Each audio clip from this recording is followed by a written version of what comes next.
Hello, my name is Gabrielle Grillo, and for this presentation, we're going to be doing an application of the intervention plan. So the difference with the application of this intervention plan is that we're going to be applying it to a different type of case study. So this one focuses more on the immigration and the trauma caused across generations because of that immigration from one country to another. So let's begin. First, let's meet the Alvarez family. The Alvarez family includes Rosa, who is 42, her husband Miguel, who is 45, and their 13-year-old daughter Camila. Rosa and Miguel emigrated from Cuba when Camila was 6. Both parents experienced multiple stresses before and after immigration, like economic hardship, displacement from family, and the loss of cultural identity. Rosa's father, a political prisoner, struggled with untreated trauma that shaped her upbringing through emotional distance and silence about painful memories. Although Rosa and Miguel loved their daughter deeply, they often avoid discussing emotional topics. When Camila asks about their life in Cuba, Rosa shuts down, saying, "We don't talk about the past." Camila, feeling disconnected and confused, begins showing signs of anxiety, guilt, believing that she is the cause of their parents' sadness. So the first phase is psychoeducation.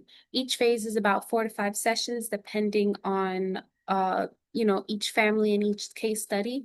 But typically, we're gonna be going on a phase by phase, step-by-step basis instead of me, explaining every phase session. So we're just gonna be explaining each of the phases and how it would apply to this family. In the first phase, the therapist focuses on education and awareness, helping both parent and child understand how trauma responses develop and are maintained within the families. The therapist explains that trauma can alter both emotional and biological systems, particularly the stress response pathway known as the HPA axis. Rosa learns that her own experiences of fear and emotional withdrawal may have shaped Camila's anxiety through modeled behavior and emotional cues. Through discussion, the therapist normalizes these patterns, helping the family recognize that these behaviors are responses to pain, not character flaws. This sets the foundation for trust and openness, which are essential for progress in later phases. The second phase is emotional regulation. The second phase centers on building communication and coping strategies using principles from TFCBT, which is trauma-focused cognitive behavioral therapy. The therapist introduces emotion identification exercises where both Rosa and Camila complete the sentence, "I feel blank because of blank." This exercise allows them to verbalize emotions without judgment or interruption. The therapist models active listening, empathy, and validation, explaining to Rosa how important it is to respond with understanding rather than correction. Camila begins using a feeling thermometer, which I will show now, to express emotional intensity, and together they practice coping techniques such as deep breathing, grounding, and journaling skills that help them regulate emotions and respond to stress more effectively. So here are some more identification exercises that here are some more, communication, exercises in which they can be integrated into phase 2. So the first one is emotional identification. We have a feelings wheel. So how this can be integrated is, maybe Rosa pointing at shame on the identification wheel without, it helps generalize, the feelings. And Camila can make point to sadness. These help each other understand what the other one is feeling, and then even themselves help them understand what they're feeling themselves. And from there, they talk about it. And then we have the feelings thermometer, which is what Camila was using in that session for the phase. So we have, furious, mad, worried, happy, sad, or tired. And from there, it can just tell what her current mood is at the time. Then we have the sentence completion, which was also used in that second phase but this one is when blank happens, I feel blank. It centralizes the idea for both, Camila and Rosa, and helps them identify the cause of their feelings and why they're feeling the way they are. So another type of communication that they can be used in phase 2 is safe expression. So through journaling, which what they were using in that second phase, that can help regulate their emotions. If they're not able to communicate it verbally what they're feeling, another way to communicate that is by journaling and centralizing their ideas on paper. Another way is through art. So by drawing a picture, maybe Camila can draw a picture of how she's feeling about this situation if she doesn't have the words to express it. So one way she might express that through art is maybe drawing her parents and then drawing herself, but separated, to symbolize that disconnect. So another form of communication that can be integrated in phase two is parent modeling. How this can be integrated, it's more in inside and outside of therapy, is the parent taking initiative. I feel frustrated because of traffic, so I'm going to take a few deep breaths to calm down. The parent is identifying their emotions, the cause of their emotions, and what they're going to do after. That identification, the child sees it, and the idea is for them to um, begin using that form of communication and identification of their feelings to help everyone involved understand their feelings and the why of it. So now we go into phase three, which is trauma processing.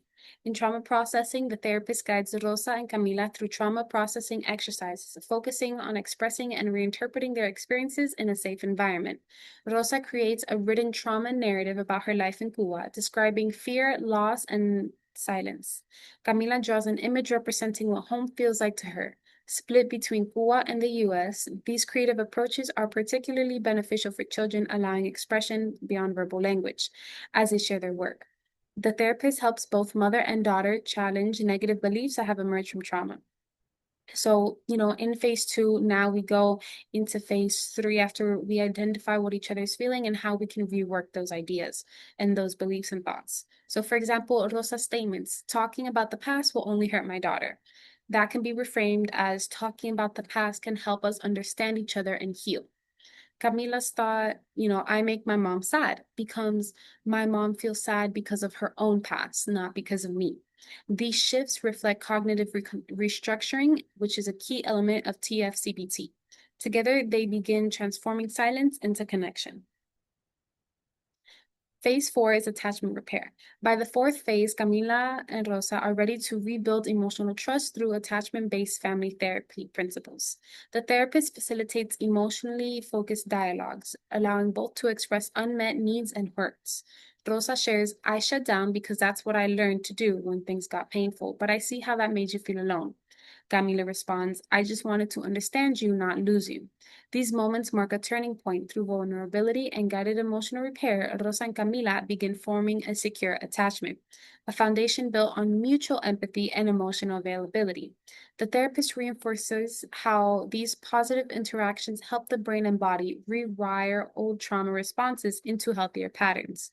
So, other ways that this can be integrated and how phase four can go about is, for example, the therapist ensuring the sharing is constructive and promotes mutual understanding, not blame.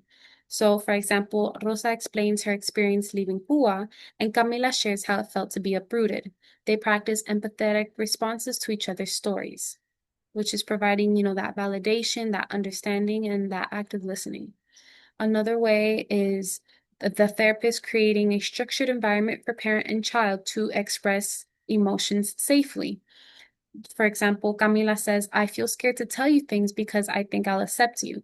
And Rosa responding, I shut down because I didn't know how to cope with my own pain and I never meant to make you feel unsafe. These identify those emotions and it brings them to light and creating that safe space for them to share what they didn't want to previously share before because they were worried of the reaction helps turn and makes that emotional availability um, available for both Rosa and Camila. Another way is the therapist encouraging positive experiences together to counterblame past negative cycles. So now that conditioning of everything, related to Cuba, as it might bring up negative thoughts because of how it was taken as before, the feelings that were stirred up before. So to counteract that, making it into new memories and conditioning it into positive memories and positive emotions. For example, collaborative projects, games, or shared hobbies with reflective discussion afterward about how they communicated and supported each other.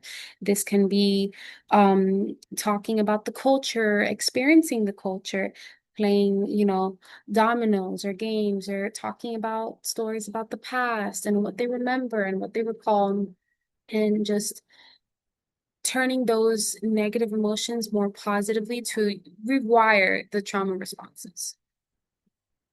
In our last phase, we have the family plan. So that by this phase, the goal is for them not to need as much therapy anymore.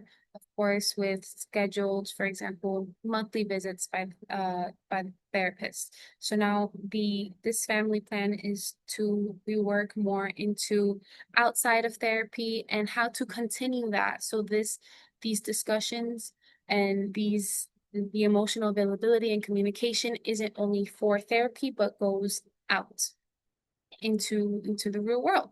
So in this final phase, the family transitions from therapy sessions into real world practice.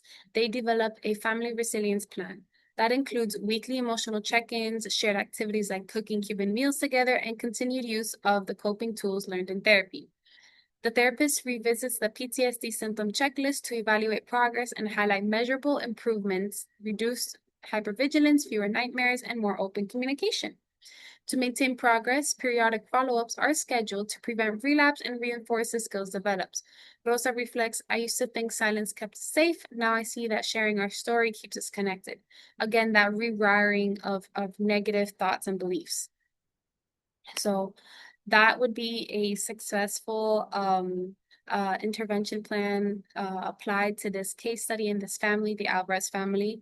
So this case demonstrates how combining trauma-focused cognitive behavioral therapy with attachment-based family therapy promotes both individual healing and relational growth. Through psychoeducation, the first phase, emotional regulation, the second phase, trauma processing, the third phase, and attachment repair, the fourth phase, the Alvarez family learned how to replace avoidance and fear with empathy and connection. The intervention aligns with the goals outlined in our Wiki page to achieve trauma resolution, strength, attachment relationships, and prevent the continuance of intergenerational trauma. By empowering families to recognize, understand, and manage trauma symptoms, we not only help them recover from the past, but also give them the tools to prevent trauma's transmission to future generations. Thank you for listening, and thank you for helping me apply this application of our intervention plan to the Alvarez family.